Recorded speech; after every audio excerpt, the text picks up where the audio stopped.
What's going on, guys? Start of the account. We're going to do some mining and smithing to try and get some starter GP on the account. Of course, we're going to be making some bronze to go through that process. And while I was doing all the moving and shaking that you need to make it into some items we can sell and get the levels, I was learning about the Bronze Age, which is super cool for a ton of reasons. And I've tried to record this a couple of times, and it's very challenging because there's so many different aspects of the Bronze Age, and it's such a dense topic to learn about for all the different reasons that we'll touch on briefly. But it's tough to get my notes in order in a way that feels coherent. So instead, I'm just gonna kind of just talk through some of the stuff that I really enjoyed about the Bronze Age. Let's set up a little bit of backstory here so that we can know what the heck we're talking about. This is like 3300 BCE, some of the earliest societies, and we're kicking around what's the modern day Middle East. So we have, some different societies: the Assyrians, the Akkadians, the Hittites. Some you might know a little bit better, like the Egyptians and the Greeks. Like early Greeks, so the Mycenaean or Mycenaean Greeks. And what is bronze? It's a mixture of copper and tin. That's what we're taught by RuneScape. Thank you very much. But it's a little bit, in RuneScape, it's 50-50, right? 1 copper, 1 tin. In real life, it's like 90-10, 90 copper, 10% tin. Before they were doing tin, they were doing arsenic, which is crazy because arsenic is super poisonous. So it was not really adopted until they figured out that you got to mix the tin in there for the chef's kiss, and then nobody will die. So we're going from before the Bronze Age, it's the Copper Age, but before that, it's the Stone Age. And one of the things that I find most fascinating is just to try and put myself there. If I'm a person living at this time period, just trying to wrap my head around going from a Stone Age society to a Bronze Age society. Because let's just say we live in some little village in ancient some Akkadian society, and we have a stone village. So we have a wall that's made out of stone that you have to move. You have to find all the rocks that fit perfectly, and to build this barrier that's kind of not that great. And we're hunting with stone tools, which is super difficult because they're not perfect. We go from we have to find all these rocks that, that one's kind of sharp and has a point, and then you got to try and chisel it with another rock, and it's just not very high quality. And the same goes for farming. Our tools aren't super awesome.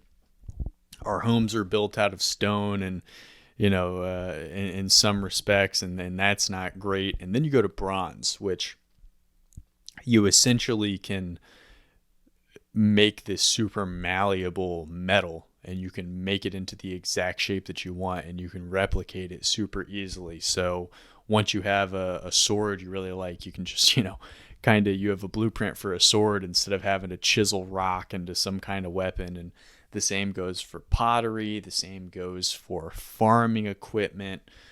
Just all of these different aspects. And all these other societies around here see this, and they're like, hey man, we want to get our hands on some bronze. So for the first time in history, really, you start to get trading of different goods, especially, we're talking raw materials like bronze and tin, but the Egyptians got some gold that they're sitting on.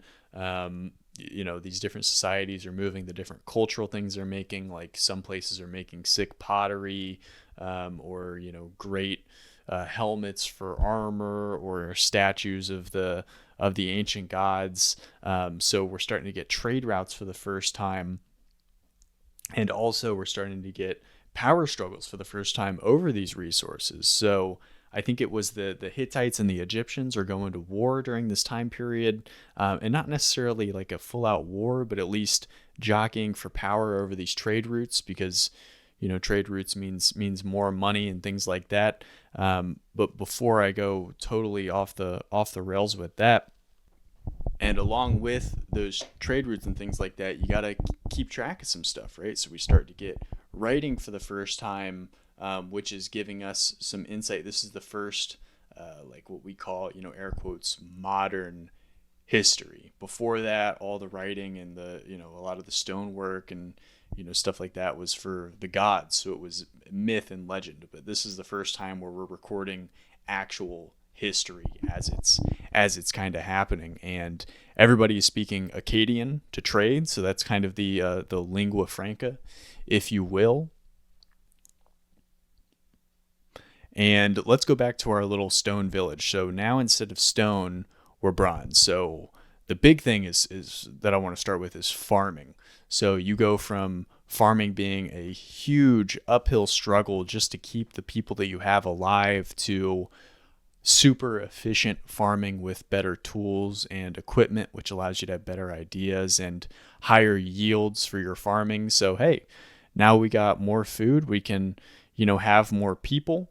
And we don't need to have as many people focus on farming. So what do you do with this excess population? Well, now they can get more specified with what they do. So you start to get people who are metal workers and artisans and people who are focusing on construction for these bigger populations. And you start to get this boom in these societies. And then it's just a compounding thing where now we have all of these artisan goods that we can start throwing into the trade process. So maybe the Egyptians were awesome at making this specific kind of coin or this certain type of bowl that you can use to collect water. Well, now they can start trading that. And the same goes for all of these people who are starting to interblend their different cultures here.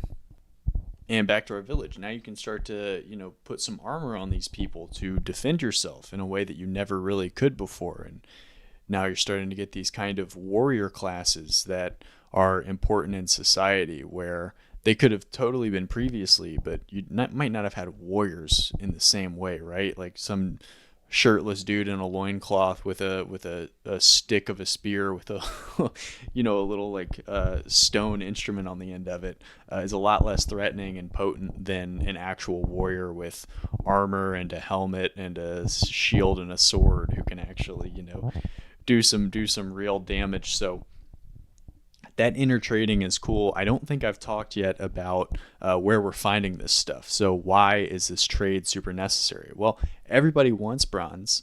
The difficulty is it's super tough to get. So we know where copper is, and copper makes up a lot of what kind of goes into this. From the reading that I did, the big copper deposits at the time, there was one like up above the Hittites and the Greeks, and then there was one kind of down in the Sinai Peninsula, which is like kind of by Egypt. So this whole area, copper is pretty easy to get to. That's not really much of a struggle. The tough one is the tin. We're not positive where the tin came from. The two things I saw is there might have been some like towards Europe and the Balkans, and then there might have been some in like modern day Afghanistan. So that was really, really difficult to come by. So yeah, this was kind of just the first time we got a lot of this stuff, these things that we now take for granted that are just integral parts of our society, whether it be, trade at home in your kind of village. I go to the coffee shop now, or I go to, freaking Target, but back in the day you had a market and they were, selling stuff made out of bronze that you could never get previously. And, instead of us, getting t-shirts shipped over and, sending cars everywhere back in the day, you were, shipping raw goods and things like that. There was actually the ship that went down that they found. I think, am I remembering correctly? It was an Egyptian ship that went down, and it had just a ton of like bronze ingots and all of this different stuff from across basically this entire area, like ostrich eggs and like feathers and spices and all of these different little goods from these societies. So, that was the first time that we got that. Trade is something we take for granted. War over these goods is something that we take for granted. Written record and for trading purposes, all these different things were just huge at this point in time. And I think to kind of wrap this up here, this all ended with the collapse of the Bronze Age, which is a super challenging thing to get into because we don't know exactly what happened. It was probably a mix of a lot of stuff. There's this dude, I think his name's Cline, who gave a really cool speech. You can find it on YouTube. I'll link it below.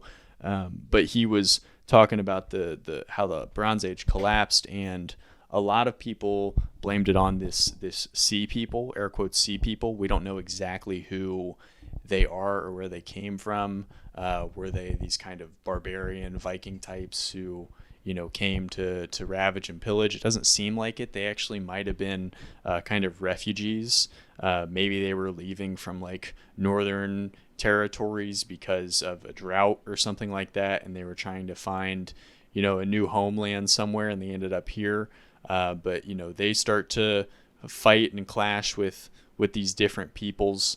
It's the end of a lot of these empires. The only people who really survive, the Greeks pop back, but a lot of the Assyrians and Akkadians and Elamites and this area where like Sumer was and the Hittites, a lot of these start to dip.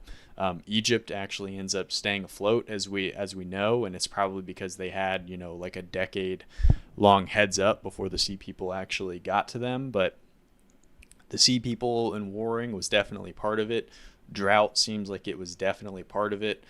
Earthquakes at the time could have been a part of it, and we really start to enter a dark age after this Bronze Age collapses, and they end up popping back. And we get into iron. Iron is kind of like, you make iron, it's way tougher to do than bronze, so it was a challenging transition.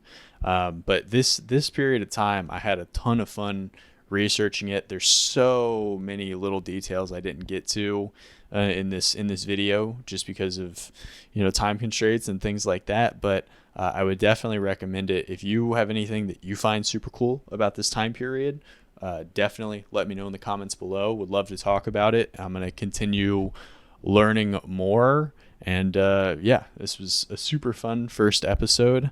I hope you enjoy learning a little bit about it as well. And thanks for checking it out, guys. Hope you have a great rest of your day, and I will catch you next time.